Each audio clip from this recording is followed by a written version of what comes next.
കാട്ടാനക്കലി വീണ്ടും ജീവനെടുത്തതിന്റെ ഭയപ്പാടിലാണ് ശാന്തൻപാറയിലെ വിവിധ മേഖലകൾ. ശാന്തൻപാറ, ചിന്നക്കനാൽ പഞ്ചായത്തുകളിലെ ജനവാസ മേഖലകളിലും കൃഷിയിടങ്ങളിലും കാട്ടാനകൾ ഭീതി പരത്തുന്നതും പതിവായിരിക്കുകയാണ്. Thondimala, Panniyar, BL dam, 301 colony, Thalakkulam എന്നിവിടങ്ങളിൽ ലക്ഷക്കണക്കിന് രൂപയുടെ കൃഷിനാശമാണ് കഴിഞ്ഞ ദിവസങ്ങളിൽ സംഭവിച്ചത്. ഇന്നലെ പൂപ്പാറ തലക്കുളത്ത് ഏലത്തോട്ടത്തിൽ നിൽക്കുമ്പോഴാണ് ബോഡിനായ്ക്കന്നൂർ സ്വദേശിയായ എസ് ഒച്ചപ്പനെ കാട്ടാന കൊലപ്പെടുത്തിയത്. മതികെട്ടാൻചോല വനത്തിനടുത്തുള്ള ഈ മേഖലയിൽ രാവിലെ മുതൽ കാട്ടാനകളുടെ സാന്നിധ്യമുണ്ടെന്നും അതിനാൽ ആരും കൃഷിയിടത്തിൽ പോകരുതെന്നും RRT മുന്നറിയിപ്പ് നൽകിയിരുന്നു. RRT സംഘം സ്ഥലത്ത് പരിശോധന നടത്തിപ്പോയതിനു ശേഷമാണ് ഒച്ചപ്പനെ കാട്ടാന ആക്രമിച്ചത്.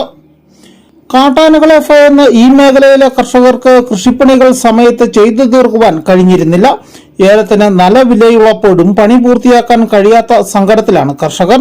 പല തോട്ടം തൊഴിലാളികളും കാട്ടാനപ്പേടിയിൽ ഇപ്പോൾ ജോലിക്ക് പോകുന്നില്ല. കാട്ടാനകൾ വഴിമുടക്കുന്നത് മൂലം വിദ്യാർത്ഥികളെ സ്കൂളിൽ വിടാനാകാത്തതും തോട്ടം മേഖലയിൽ പതിവാണ്. മഴയും മൂടൽമഞ്ഞുമുള്ളപ്പോൾ കാട്ടാനകൾ അടുത്തു വന്നാൽ പോലും കാണാൻ കഴിയാത്തതും അപകടങ്ങൾക്ക് കാരണമാകുന്നുണ്ട്. ഇന്നലെ ഒച്ചപ്പൻ കാട്ടാനയുടെ മുന്നിൽപ്പെട്ടതും ഇങ്ങനെയാണെന്നാണ് നാട്ടുകാർ പറയുന്നത്. ചക്കക്കൊമ്പനെ പേടിച്ച് തോട്ടങ്ങളിലുള്ള പ്ലാവുകളിലെ ചക്കയെല്ലാം മൂക്കും മുൻപ് തന്നെ അടർത്തിക്കളയുകയാണ് കർഷകരുടെ പതിവ്.